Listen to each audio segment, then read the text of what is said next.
Are the default apps missing on your Windows 11 PC or laptop? In this video, we've provided some troubleshooting tips. Let's get started.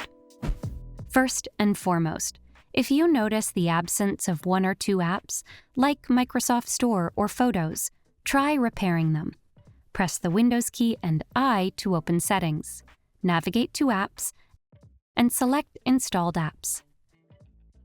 Locate the specific app. Click on the three dots icon beside it, and choose Advanced Options. Scroll down and under the Reset action, click on Repair.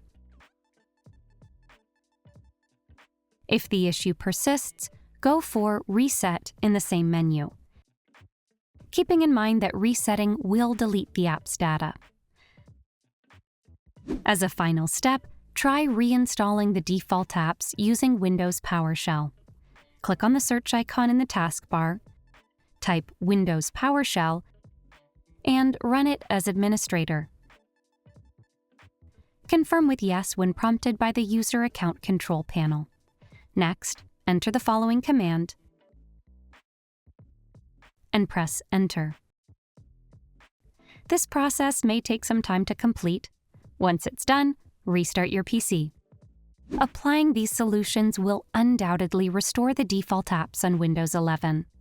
For solutions to all your tech queries, consider subscribing to Guiding Tech. Additionally, explore one of these videos specially chosen for you.